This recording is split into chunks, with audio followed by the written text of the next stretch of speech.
Hi, I'm Dr. Avanti Singh. In over 20 years of practicing both Western medicine and Eastern healing traditions, the most important thing that I've learned is that healing is a journey we take together. So on this podcast, I'll be demystifying Ayurveda and other integrated medicine, showing how these simple, ancient practices are the keys to unlocking a healthy modern life. We are all healing catalysts because healing starts within. It starts with you, and it starts right now. This is a Soulfire production. Episode number 50. Welcome back, my friends, to the 50th episode of the Healing Catalyst podcast. Pretty exciting. I'm Avanti, and I'm so happy to be here with you. Now, before we get into today's episode, I first want to say thank you to all of you for all of the messages that you've been sending to me these past few weeks to tell me how much the podcast is helping you. In fact, the number of messages I've received in just the last week from part one of this conversation about psychedelic plant medicine and sacred medicine has been so incredibly gratifying and amazing because so many of you have told me that you've been looking for this information and that it's so valuable to you. I really appreciate your messages because they fuel me to keep doing all of this work. And so if you haven't already, I would so appreciate it if you take just a minute to leave a 5-star review with a few words about how the podcast has helped you. You know, your reviews are the number one thing that will help this show grow more and reach more people. There's a link in the show notes, so please pause the podcast right now and take just a minute to leave a review if you already haven't. Okay, so today we're back with part 2 of this amazing 2-part series with 2 of my brilliant colleagues and dear friends, Dr. Vora and Dr. Tanmeet Sethi, all about the ceremonial and therapeutic applications of psychedelic plant medicines. First, a little about my 2 guests, both of whom were also on the podcast last year. We've linked those episodes in the show notes because if you haven't already, you definitely want to go back and listen to those episodes. My first guest is Dr. Vora, a board-certified psychiatrist, medical acupuncturist, and yoga teacher. Ellen takes a functional medicine approach to mental health, considering the whole person and addressing imbalance at the root, rather than just reflexively prescribing medication. She focuses on everything from physical health, sleep, nutrition, digestion, thought patterns, relationships, and community to our connection with nature and creativity and the ways that we find meaning and purpose in life. Her first book, The Anatomy of Anxiety, has been a bestseller since it was published in March, and I highly recommend it to all of you. It's a paradigm shift in how we think about anxiety. My second guest is Dr. Tanmeet Sethi, a board-certified integrative physician, speaker, and educator who has worked with thousands of patients for over 2 decades in a large urban hospital in Seattle, serving as an advocate for marginalized populations, women, and children. And what she's discovered is that while illness may appear in many forms, it almost always stems from a common source: a disconnection from spirituality and a disconnection from healthy foods that feed your body, mind, and soul. She's witnessed transformative results in her patients from practicing gratitude, prayer, breathing, cooking, and mindful eating. Dr. Sethi is a TEDx speaker and is currently writing her first book, which will be published next year in the spring of 2023. In this amazing conversation with Ellen and Tanmeet, we discuss everything that you want to know about psychedelic plant medicines. In part 2 this week, we discuss what a sacred medicine ceremony is and what to expect if you participate in ceremony, why ritual is medicine, and what to look for when searching for a psychedelic or plant medicine practitioner.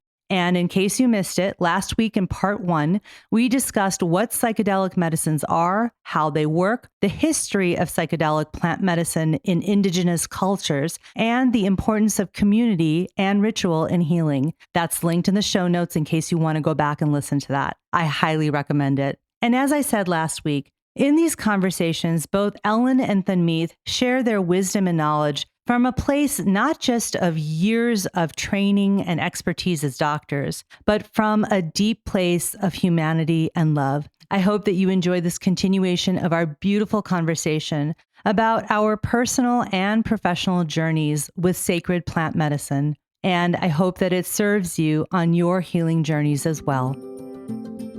So, can we also turn now? We've talked about what these plant medicines are and sort of the mechanisms of action and some of the ideas around ceremony and ritual.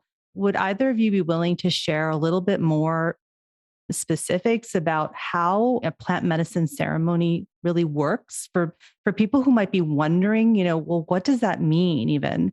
And might have a little bit of fear around it or a little bit of curiosity even. Would you be willing to share a little bit about, whatever you can share? I know some of this is sacred information and experience, but sort of what is a sacred plant medicine ceremony? Yeah, this one, Avanti, I find this question really difficult because Yeah.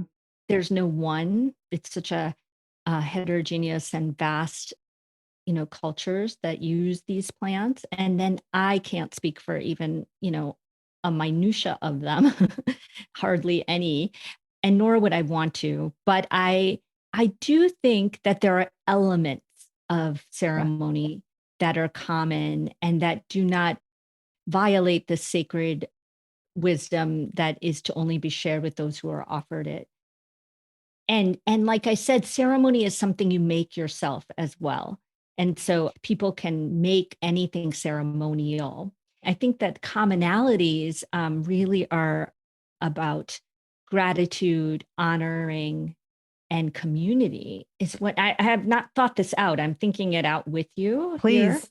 Yes. Um, but that there be a way of honoring both the past, our ancestors, as well as those we're with in ceremony, and those that may be healed by our exploration today to come, and then gratitude for this medicine, gratitude for this privilege of being able to receive it, and then honoring that community that is here to heal. And I think that might be one of, most of the studies are by nature done individually right Mhm. now. We're moving more into group studies, and that's my real passion to really work in group. But I think, for lots of reasons, which we could get into, it needed to be proven and it was tread slowly. But really, these plants have always been used in community. And community is where healing has happened. And even the idea of individual, I really feel in big favor of supervised use and therapy individually. At the same time, I think let's not forget that what is really important about ceremony in the way these have been used is community. And so I'm hoping we can move towards an understanding of breaking out of our Western box and allowing ceremony to be something we share. So I'm just thinking that out. Ellen, you go and those seem to be the elements that I feel are common, but there's just, I don't know how to group that Mhm. ceremony together. I think you bring so much wisdom to making sure that, you know, keeping sacred things sacred Mhm. and also these, we're so suggestible with these medicines as well. So putting an idea into someone's mind is, that's to be handled judiciously. I have this compulsive need to sort of throw out a couple things to expect just because I can picture myself on the other end of the line just being like, tell me what to expect. I'm terrified. I don't know whether or not I Mhm. want to go through with this. And I think that, sort of just lightly touching upon some of that, it's very medicine dependent.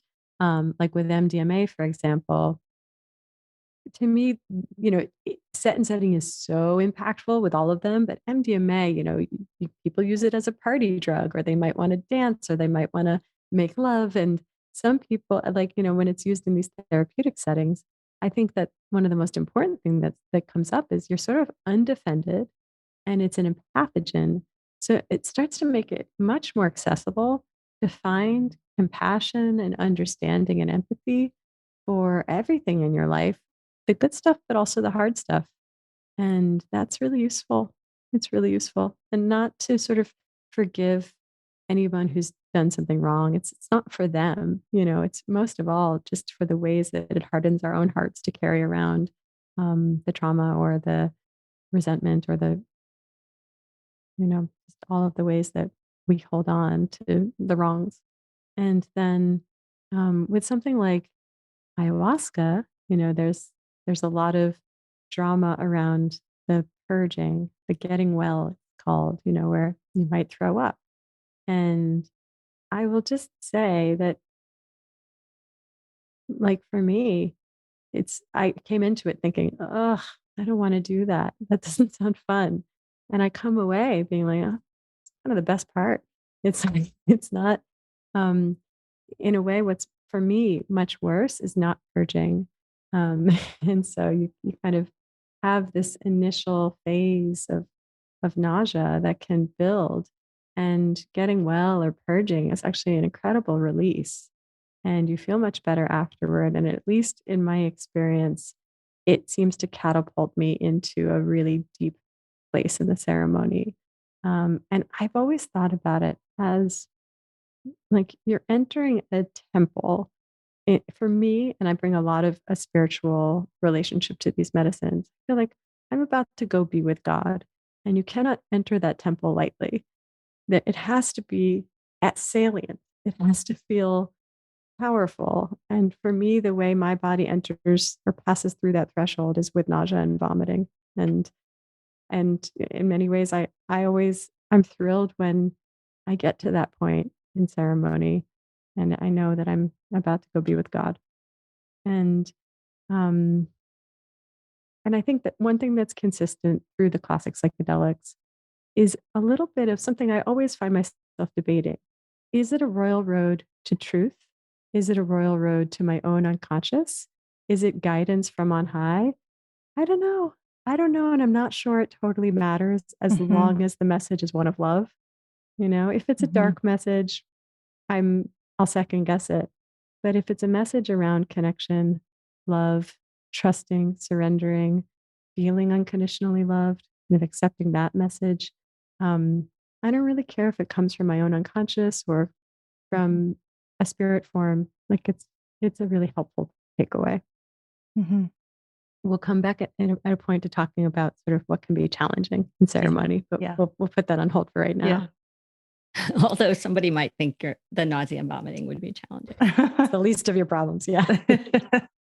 But I think I just want to highlight what Ellen said about the set and setting, and really what you go into that experience with, and how safe you feel in that experience matter greatly. And I think that other things to expect also, that is, especially with psilocybin and MDMA, there can be a brief period of anxiety or fear before, as the medicine is really taking effect. And some people even experience it as a panic. And so that's why set and setting are so important, to be not only sort of told these are the things that can happen, but also that we are holding you while that happens, whoever you're doing this with. And that, having some a knowledge of breath work and how to really move through that and sit with that discomfort, so you can get to kind of what I think of Ellen is describing as the good stuff, right? Like after you're Hmm. purging and after you're, and not that it's easy, I didn't mean that, but that you're getting to the real heart of it there. Hmm. That discomfort early on, you raised such a good point, like to be held, to feel safe, to make sure that you've chosen the practitioners you're working with the utmost care. These need to be people with meticulous integrity, and that's its own whole separate conversation. But I Mhm. find it has so much overlap for me with childbirth and with labor, and that discomfort. It's not as painful as labor, but that discomfort, if I just am paralyzed on in a couch, it's very uncomfortable to be with those sensations. And I find that they're asking me to move. And they're asking me to move in somewhat instinctual ways that help me move the energy. And that's its own purgative, really, is, Yeah. we purge with vomiting, but it also happens with yawning and with chanting and moaning and shaking and vibrating and moving. And when I have patients that are embarking upon their first ceremony, I always help them know that it can this might look or seem weird, and go with it. First of all, any practitioner who's holding space for this, they've seen it all, and you don't need to hold back. If the crying is big, let the crying be big. If you're shaking in weird ways, that's what your body feels like doing, let it do it.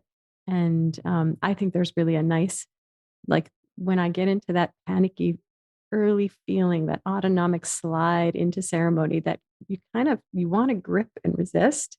I've learned that it's my body saying, like, don't just sit here, move around, start to move this energy. Mm-hmm. Should we talk about challenging experiences? I was just going to say, can we go there? Yeah, let's go there. I've learned from, elders to not use the term bad trip. And, but I will admit, sometimes my brain goes there and uses that term, but it can be challenging. And I never think of it as unnecessary suffering. It's not cruelty or maliciousness. When it's challenging, it's usually really, those are often the most transformative ceremonies. And they can be really difficult in the moment. But just like childbirth, just like so much about human suffering, the more we resist, the more we suffer. And to sort of make sure that we're prepared to get the benefits from the challenging work that it's offering up to us.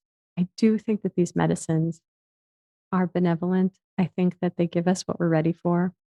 And if it's giving you something challenging, you're ready for it. And basically, we have an opportunity to move through the places that were blocked or stuck. It can be really hard in the moment. I've been dropped to my knees on a number of occasions, but those are usually the ones where I come out and see the world entirely in a new light, and it's helpful. Mm-hmm. I love that idea of these medicines being benevolent. I think that is so much about, what you were also speaking to, Tanmeet, of that this is for your healing. These are sacred medicines. And so from my perspective, something that's so sacred and is for you, how could it ever be anything but benevolent for your own healing, your own evolution spiritually? So I love that way of thinking about it too. What Ellen was saying about the most challenging being the most transformative, I think that is the beauty of these medicines, is that even when it is challenging, that somehow in that default mode network, as well as the sort of really calming of the amygdala and limbic center, that we are able as humans to do what we don't usually do, which is move toward rather than run away. And so, in that way, even though it can still feel really hard, I'm not saying you're excited about it, but there's a way that even though you want to resist, you're better able to move into it if you're so ready to do that. And I agree. I think that there is no bad trip, although I have brainwashed from the 70s, lots of drug stigma in me that I'm trying to unlearn constantly. So I too love that description of benevolence. And it's really about untangling what you really are fearful about, because your fear is important. And then it's important to just listen to that and then talk to it and see if that fear is really grounded in reality or something that is needing to be untangled.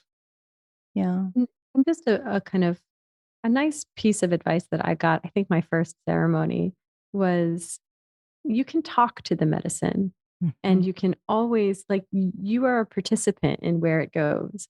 And so if it really takes you somewhere challenging and you don't want to be there, which honestly, medicine is taking me somewhere challenging. And from the outside, it might have looked like, whoa, is Ellen okay? But I knew that I was right where I wanted to be in the thick of the storm. But there are times when you might not want to be, you might not want to go there. And something as simple as changing your setting, changing the music, asking for a hug, like there are things you can do to shift the energy a bit. And so just to know that you're not necessarily stuck and it's not something to be so scared of. And you might surprise yourself that if it takes you somewhere challenging, you might actually be game for it. Yeah, I think what both of you are speaking to is so interesting, because it's this idea that you are a participant in your healing and that you are a participant in the work of this medicine. It's such a different perspective than that of Western medicine, which is things are being done to you. You're told to take this medicine, to have this procedure, whatever it is. It's sort of like you're not a participant. You're sort of looking at it from the outside. But when you look at it from this integrated perspective, it's so empowering just to think about it that way. And so maybe, I think hopefully what this conversation has done for people is take a little bit of that fear away of, that stigma from the 70s of the counterculture of drugs and, how it's, it was sort of put into my head of like, oh my gosh, it's all bad and it's all going to kill you. And, that fear response to it of, no, these are medicines that have come from the earth that have been here for millennia. And if you have reverence and honor for them and understand how you participate, there's nothing to be fearful of, which I think is really, really profound and beautiful. But we should talk about, because we're all physicians, about, who are these medicines for? Like, what is the medical application? Let's go back a little bit and integrate it now into, who should be thinking about these, who should not be thinking about these, because again, media has portrayed it as this can help everybody, which it probably can, but there are contraindications. So can we just speak about that a little? I can take a first stab. I mean, in a way, I wish I had my partner at my side because I've outsourced much of this to his brain. He's very good at this. As far as I'm aware, like current indication is basically treatment-resistant depression for ketamine. That's where we're at. And coming quickly down the pipeline is a sort of expedited approval through the FDA for MDMA for PTSD. But, so that's where we're at right now in terms of clinical indications.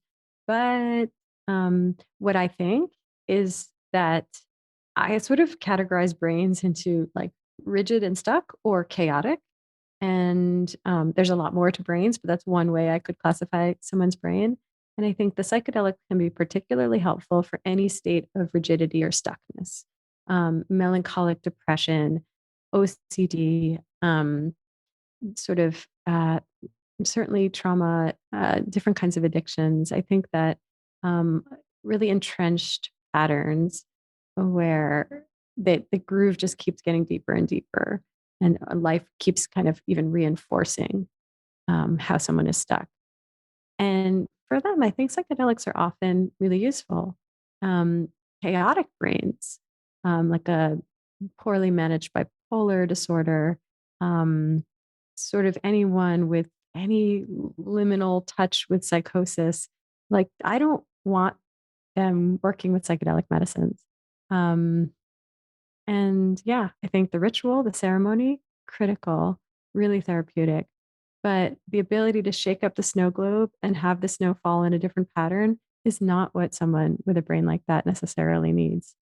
And so, in a way, we need to help the snow stay in place Right. in a way that serves them. Right. Yeah. I think that's a really good summary of it. And I think that that's why anyone listening really needs to understand that even though there are these categories that Ellen described, that ketamine and MDMA soon hopefully will be sort of approved, labeled for, there are many off-label uses of ketamine is used in many kinds of depression and other mental health conditions that aren't sort of the ones that maybe have been proven. But, that's why it's important to find a practitioner who's well-versed, who's trained, who understands these medicines well and how to use them. And I love that chaotic, rigid, separate. I've never thought of it that way, but I think that, anyone who is challenged by that chaotic brain is now I'm going to think about it like that all the time, that really this isn't the best medicine, but it may be eventually. I don't know. Yeah. I would not have someone listening think that, this is never for me, but I don't think we're there yet. And I don't think we're there safely yet. And we need to understand the medicines much better.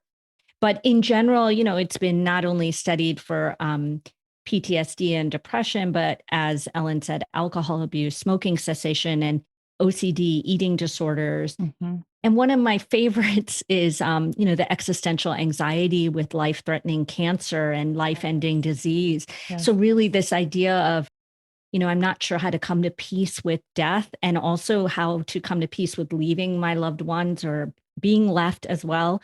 So there's a lot being explored, and what is coming, I think will be vast. Mm-hmm.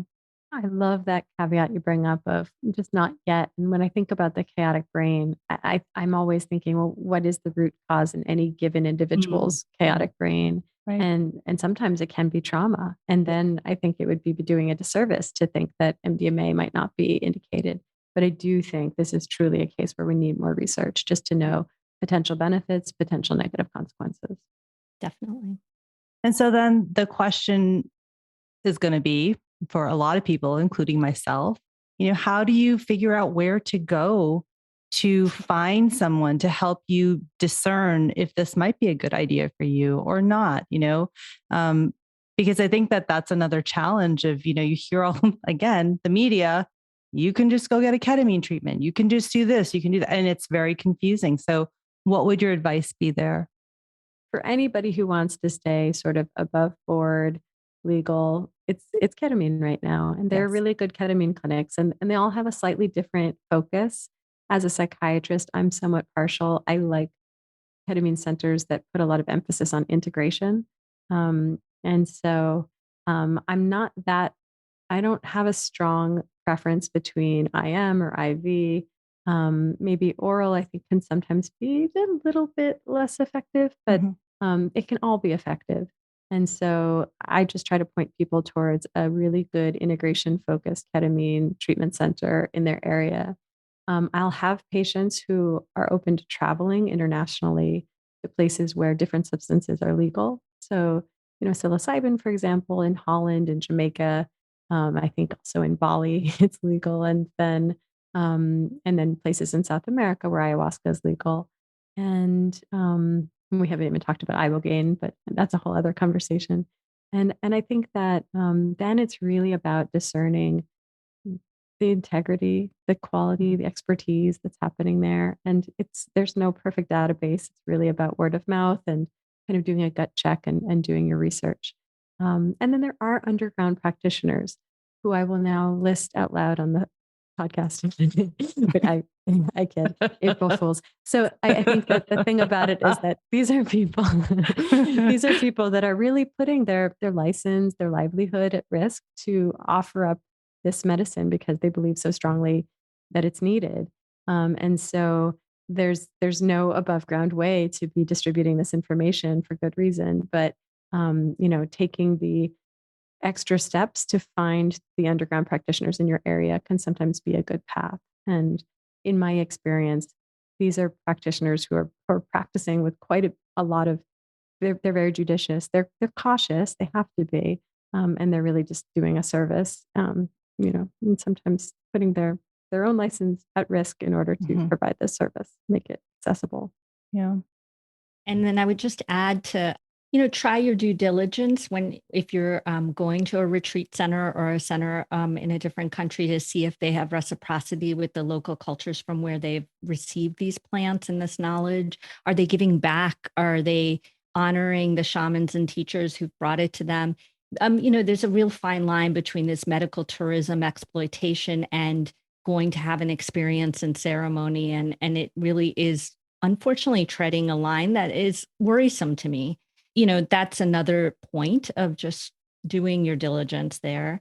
And I think that what Ellen's saying about practitioners who are risking their licenses, I think, I think eventually we're going to have to integrate in some way these practitioners who have so many years of knowledge with those of us who are above ground and staying in in what is deemed legal. And so I say that because I don't want to dismiss their work. I think what Ellen said is real, is that they're in general benevolent, judicious, and quite skilled. And so eventually we're going to have to bring that knowledge together. But unfortunately, that sense of how to find them is not something, that is neither legal or something I can, offer. For sure. No, I think it was just that the question was meant more for this exact reason, because I think it's very confusing to people as to like, what am I supposed to do? What am I supposed to look for? So I think that the tips that both of you and the suggestions you both have given is so incredibly valuable to people who are listening, of trying to sort out, where do I go if I think this could help me? Because as you said, it can be life changing. It's so healing for people. And so giving them that knowledge, I think, is really important. And so I know that we have just a few minutes left. And I want to ask one more question of both of you. Where do you see the future of these plant medicines? I mean, it's like Back to the Future, really, to think about it that way, because these are millennia old medicines. But what do you think the future is for psychedelic plant medicine? It makes me think of what this one facilitator said in ceremony once, or it was after ceremony and integration. He was saying how he had been working with these medicines in Peru for probably 15 or 20 years. And for the longest time, they felt the responsibility to really protect it and to really keep it safe and keep it somewhat secret and sort of ward off the tourism and sort of the people coming in. And then he got a download in a ceremony where basically Mother Ayahuasca said to him, "Oh no, honey, I don't need you to keep me safe. You all need me to keep you safe." And and basically at that point, Wow. he got the memo that his role in this, and I do sometimes think these medicines are recruiting an army. His role was to help make this medicine accessible in other parts of the world. So he travels around and he facilitates ayahuasca ceremonies. And yeah, I mean, I think that Westerners have a tendency to make things gross. We exploit, Mhm. I worry so that where we're headed towards is like ayahuasca in a can that you drink at Yeah. Coachella. Yeah. And, I we're mean, racing towards that and we lose all the reverence. We lose everything sacred. We lose the reciprocity. That's a grim possibility. And I think we're kind of just straddling these issues where we need to keep being um, just so intentional and careful with how we um, learn from something that traditional cultures they're so steeped in tradition with it, um, letting it actually benefit the world, letting it actually help us all grow and improve, but without exploitation. And I think it's a really delicate balance. But where I see us going is um, I think it will just keep becoming more and more mainstream for better or worse. And I think there will also be plenty of blowback at some point, and for better or worse. I think that we'll just keep bunny hopping our way.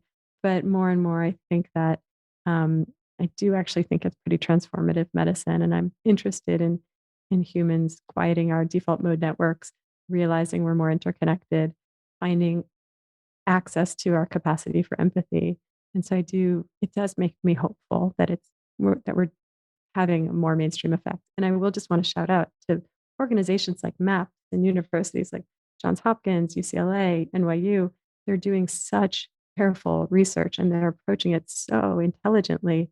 And it's really creating a foundation for us to have this, new psychedelic renaissance where um, it's like an airtight case to be made. You're looking at terminal cancer patients with existential angst about death. Like, this is a really smart way to approach revealing the benefits of these medicines. So I think they're going about it so smartly and, debt of gratitude to the work they're doing it to make this accessible. mhm. Yeah, I agree with all of that. I remain hopeful. I have to tell you the truth. I vacillate between anger and frustration that these plants are not accessible in the way that they were, and that we've been deprived of them really from oppressive governmental edicts. And at the same time, when I try to reapprise that to give meaning and, try to be hopeful, what I try to look at is that this judicious, careful stepping forward could be a way for us to slowly, carefully pause and honor what these medicines are really for and how powerful they can be. And my hope is that we offer them with access to in fact, the most marginalized communities, that we offer them in a way that communities can heal together, and that we do it slowly and judiciously. But I do agree there is this big possibility that corporate, Western world will make that go a little faster than I'd like. So I want the access, but I want it to be judicious and with reciprocity. Wow.